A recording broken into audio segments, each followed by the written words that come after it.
Today I'm speaking with Jillian and Rona from Grass Roots Remedies about herbal remedies that you can make at home this winter season that are helpful in supporting your immune system and recovering more quickly from colds and flus. I asked them about how we can use herbs and flowers that grow wild around us to support our own health. We talked about making tinctures, what tinctures are, how to infuse oils, tips and tricks for drying herbs at home, and tons more. I have put together a pamphlet with all of the recipes that are discussed in this video, as well as a handful of others from Grass Roots Remedies themselves and also from myself, recipes that I've made in the past.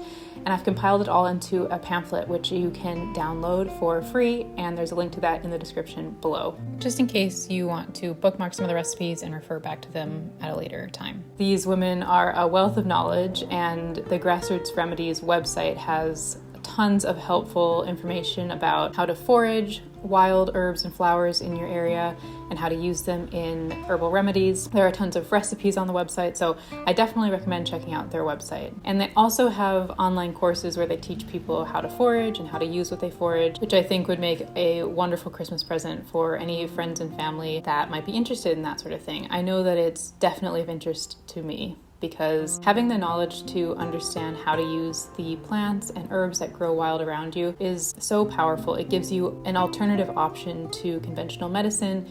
We are all so grateful for conventional medicines, but what I like especially about herbal remedies is that they tend to treat the core problem as opposed to just the symptom of the problem. So I have found it really interesting to speak to these women, and I hope you enjoy this conversation with Jillian and Rona from Grass Roots Remedies. The audio quality wasn't as good as I had hoped, and so I have put subtitles over this video, which I hope you'll find useful. Grass Roots Remedies was formed 7 years ago, and it was a collaboration between two women who had worked in community gardens, and they developed an interest in growing medicinal plants in the community gardens that they worked in, rather than, just growing for food. And their main aim was to demystify herbal medicine, to bring herbal medicine out into the community and to help people access things that grew wild and use them to make remedies for themselves to support their own health.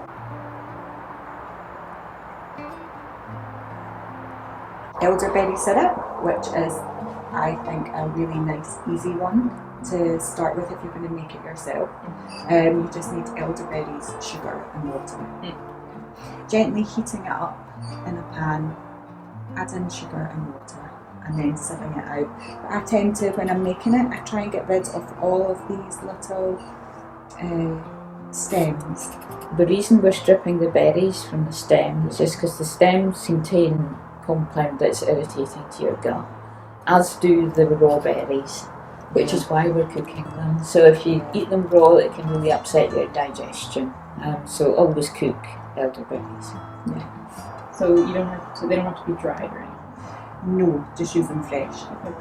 Pick them, wash them, pick the berries off, put it in the pan, add your sugar and your water, and there's loads of different recipes, and you can, like for example, I made elderberry syrup, so that's just it with sugar, and then the other day I had brambles as well, and then I just popped a bit of rosemary, lemon balm, ginger and lemon peel in it just for my immune system. So it's whatever you like, you can add to it. You can add sugar to taste, really, and the more sugar you add, the longer it'll last. So if you make it very, very sweet, it'll end up more like a jam and it'll last a lot longer. We tend to kind of compromise with using a little less sugar, and then just advise people to put it in the fridge in between taking little sips of it. It should last 2 or 3 months in the fridge. You could mix it with all sorts of things. You could use sea buckthorn. It's a really good immune support, and it's got a really vibrant taste. So that would really make it zing. Brambles? Bramble's good. Elderberry has quite an earthy flavour to it, so it's quite nice to add something with a little bit of zing. So that's why the ginger's quite nice. You add ginger and cinnamon often to it, and that gives it a bit of heat, and that's nice for your respiratory system to get that bit of heat in the winter. It depends what bottle you use, whether you put it in with a dropper, so you would just take a dropper full, or like 5 mils every morning. It's a syrup, so you can you put it on your porridge in the morning. Treat it as a food, really. I would say so. Yeah. I think using berries at this time of year as well is a nice way into using herbs at other times of year. I think lots of people's memory of foraging, the only one they have is picking brambles. That's pretty much my childhood. And so using berries, brambles or elderberries or rose hips, which is another thing we use a lot of at this time of year, it's a nice way in to introduce people into what else they can be thinking about. And it's familiar, it's not scary. I mean, yeah, a lot of people wouldn't be interested in taking mushrooms medicinally, but I think berries are very accessible.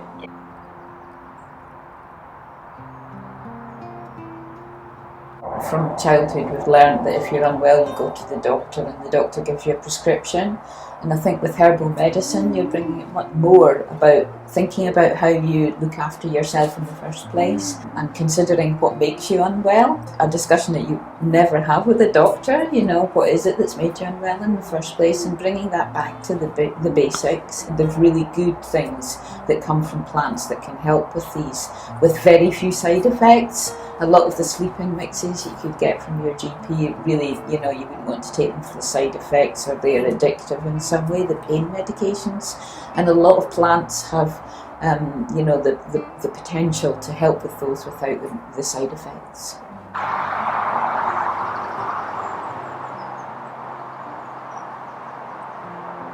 Fire cider vinegar, which is apple cider vinegar, and then you can put in whatever you want. So we have onion, garlic, chilli, horseradish, ginger, lemon, turmeric, thyme, sage, rosemary, and then we've added honey as well. Okay. But really it's more of a recipe that you would go into your cupboard and see what you've got. I've got a bit of ginger, I'll pop that in, I've got a bit of lemon peel or chilli, or I've got lots of honey, or this is amazing for your immune system. It's supporting your digestive system as well, but because you're taking the vinegar, and vinegar is really, really good at toning your digestive tract. And actually the way we make it is just to chop all these up. The horseradish got real heat to it as well as the ginger. We chop them all up, just put them in a jam jar, a clean jam jar, and then just top it up with apple cider vinegar and leave it for about a month. And then you can start taking it. Vinegars it extracts minerals from the herbs much better than water or oil. So it's a very good way to get minerals that are in plants into your system, is to take vinegars. And dead easy to make at home. I mean, I think the key ingredients are probably garlic, chilli and horseradish or ginger, these hot, spicy and antimicrobial type plants, to get those into your system. And then you can add honey to make it a little bit more palatable.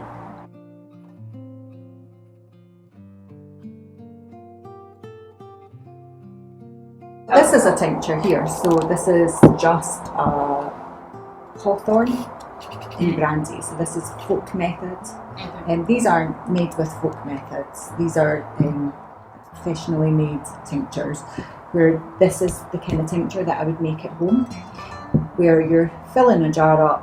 I filled it up with hawthorn berries and then I poured in brandy, and that's called folk method. If you're foraging plants seasonally, you have to work out how you're going to, keep eating them through the winter if you forage them in spring. That's why we're tincturing anything. Some constituents in the plant are dissolved better into alcohol than water, but the main reason to use alcohol is to make the remedy last a long time. And tincturing is just one of the methods that we use to preserve the plant. You can dry a plant, you can put it in vinegar, you can put it in oil. So the process of tincturing is you're just preserving the herb in the alcohol. Yes. So you would strain it off, and the nutrients from the herb or the flower would all the constituents that you wanted would be extracted into the alcohol, and then you sieve it out, strain it, and then you're just left with the liquid content, which is what's in here. You can use powders to make tinctures. You can use dried plants, or you can use fresh fruit material. It allows you to use all sorts of material to extract from. And one of the things that's in Scottish Immune Tonic is birch polypore, which is a bracket fungus that grows on a birch tree. And that is, when you harvest it, it's like a dense sponge. And then when you dry it, it becomes harder and harder.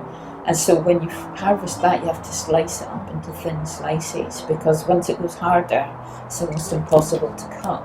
So what we do is we harvest it and then cut it into slices, and then you can tincture it and you get a bigger surface area. You wouldn't want to put the whole bracket fungus into a jar. So before you're tincturing something, you're often breaking it down into smaller parts so that the alcohol can extract the constituents more efficiently. And then, straining it off, and then you're just blending the different tinctures together to make a particular blend for a particular use.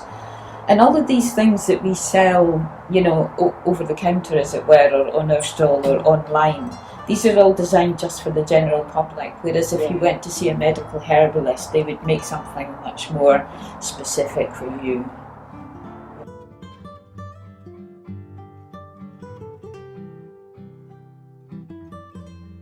So this is one of the teas. During COVID, we were funded to produce a whole lot of remedies that would support people's health through COVID. So this one has marshmallow, mullein, lemon balm, plantain, elderflowers. And well, the marshmallow and the mullein, they have a demulcent effect on your body. So we use the marshmallow leaf and flower in this tea. And it's not only does it soothe the digestive tract, because the digestive tract is kind of embryonically linked to the respiratory system through the vagus nerve. If you're soothing the digestive tract, then you're soothing the other mucous membranes in the body, and all the respiratory tract membranes receive this soothing effect as well by you digesting these mucilaginous qualities from the teas. So it's a tea. You actually take it pretty much like any herbal tea, so you're putting a couple of teaspoonfuls into a pot. You would let it brew for much longer than a normal tea. You would leave it 8 to 10 minutes, and then even if you drank it then, you would probably top the pot up to get more out of it after that. And then you could take that any amount of times a day really with this tea. If you're struggling with a chesty cough or a tight cough, then this would help to loosen all that up and get it moving. Sometimes it's quite nice to dry some herbs. I just have like a drying rack, but actually my drying rack is a toy storage thing that I got from IKEA, so you don't need anything fancy to dry. But just kind of making sure that, I think my tip is putting like a little bit of newspaper on the top of it when you're drying herbs, and then that kind of keeps the colour for some reason. So harvesting, making sure you've got all your bugs off, and then putting it on your drying rack. Newspaper or whatever kind of paper you've got in your house, and then leaving it till it's dry. So just checking it all the time. It's quite a good way to do it. I quite like some things fresh, and I think it's good to experiment with your own taste. Like I prefer chamomile that's fresh rather than dried chamomile tea. Trying things, so having it fresh, kind of logging it and thinking of, and then having it dried and see which one you prefer. Obviously drying preserves it, so you have it for longer. In the summer it's nice just to have the fresh air and the teapot.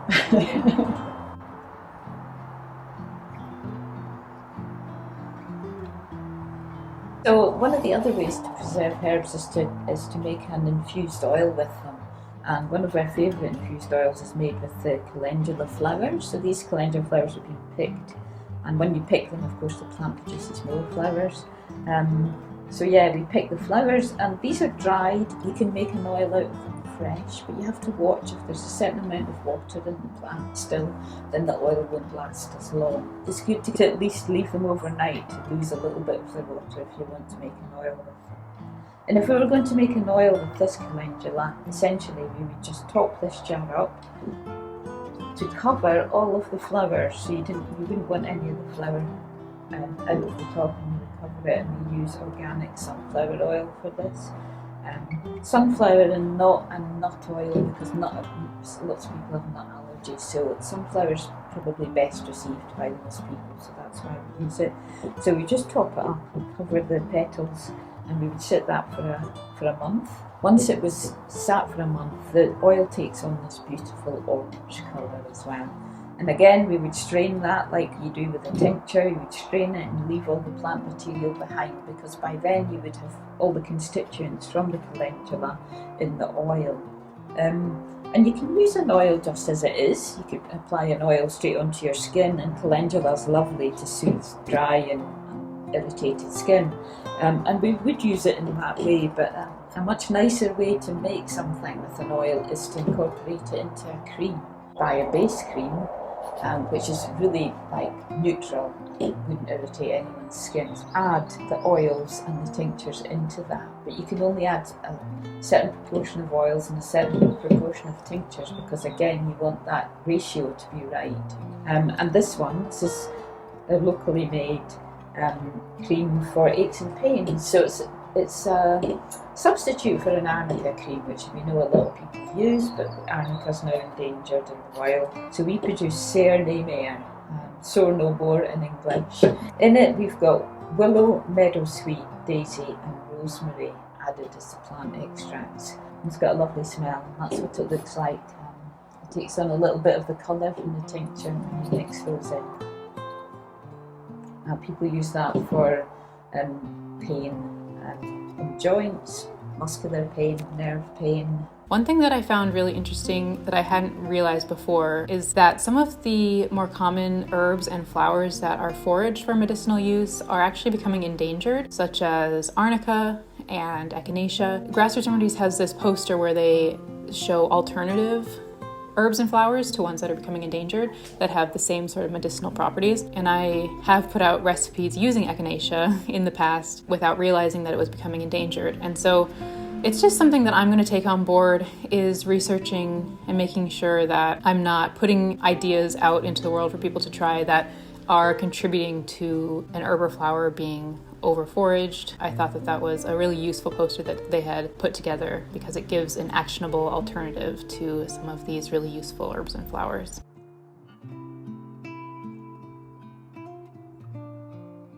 So I hope you enjoyed this video. Make sure to check out that downloadable pamphlet in the description, and also check out Grass Roots Remedies' website and online shop and courses.